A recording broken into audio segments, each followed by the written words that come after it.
가치평가 후 산정된 매매가로 M&A 계약할 때 절차가 어떻게 되는지 궁금한데요. 장영재 변호사님이 설명해 주시죠. 예, 일단 계약서의 절차에 앞서서, 그러니까 계약서가 가지는 의의, 그리고 어떠한 내용의 계약서가 체결되는지, 그리고 구체적으로 어떠한 절차로 계약이 이루어지는지에 대해서 간략히 설명드리겠습니다. M&A 계약서를 작성하는 이유는 우리가 부동산 매매하는 경우랑 비슷합니다. 일단 계약서 자체가 처분 문서라서 그 자체로 증명력이 있습니다. 두 번째로 좀 더 실무적이고 기능적인 이유는 M&A가 이렇게 순간적으로 딱 진행되는 것이 아니라 이렇게 쭉 절차를 갖고 진행됩니다. 지금 조금 전에 말씀해 주셨듯이 12단계로 설명해 주셨는데, 이 절차에서 계약서의 작성으로서 향후 어떻게 하겠다, 그리고 어떠한 내용이 들어가겠다라는 게 계약서의 법적인 구속력을 갖고 작성이 되게 됩니다.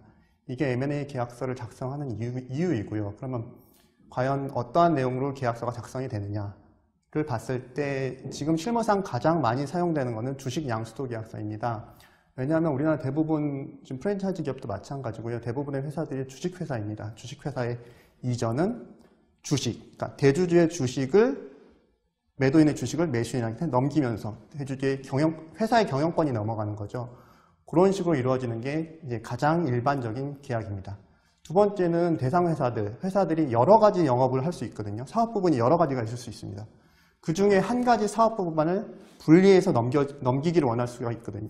이럴 때는 영업양수도라고 해서 영업양수도 계약이 체결됩니다. 영업양수도는 특정 영업만을 매도인이 매수인에게 이전하는 것입니다. 부동산과 같이 회사의 어떤 특정 부동산 내지 설비를 이전하는 거죠. 근데 여기에서는 마찬가지로 영업양수도와 자산양수도에 있어서는 사실 실무적으로 지금 뭐가 영업양수도고 자산양수도인가에 대해서 구분하기 조금 복잡한 법률적 이슈들이 발생할 수 있으니 이건 좀 주의 깊게 볼 필요가 있습니다. 그러면 M&A 계약을 어떻게 진행할 것인가? 이 부분은 아까 맨 처음 말씀해 주셨지, 일단은 양해각서를 먼저 체결합니다.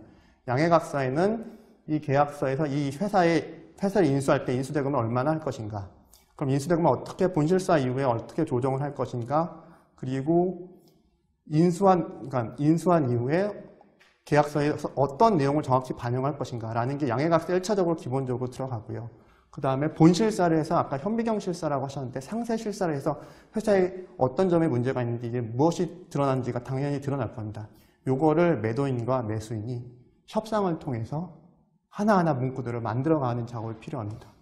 주식 양수도 계약의 경우에는 주식을 넘기는 게 대상이 되겠고요. 영업 양수도 계약의 경우는 그러니까 부동산, 설비, 인적, 인력, 그런 모든 것들을 명확하게 정리를 해서 넘겨야 됩니다. 그러면은 이게 이제 대략적인 이 계약 체결 절차고요. 그러면은 이것만 있느냐? 또 그렇지는 않습니다. 그러니까 매도인과 매수인들이 되게 다양하기 때문에 그러니까 조금 회사의 규모가 작다든지 아니면 매도인과 매수인이 가격을 확정이 됐는데 나머지 법률적 리스크나 회계적인 리스크나 세무적 리스크는 자기들이 부담하겠다든지 하면은 양해각서 없이 또는 매우 간단한 방식으로도 M&A는 진행될 수 있습니다.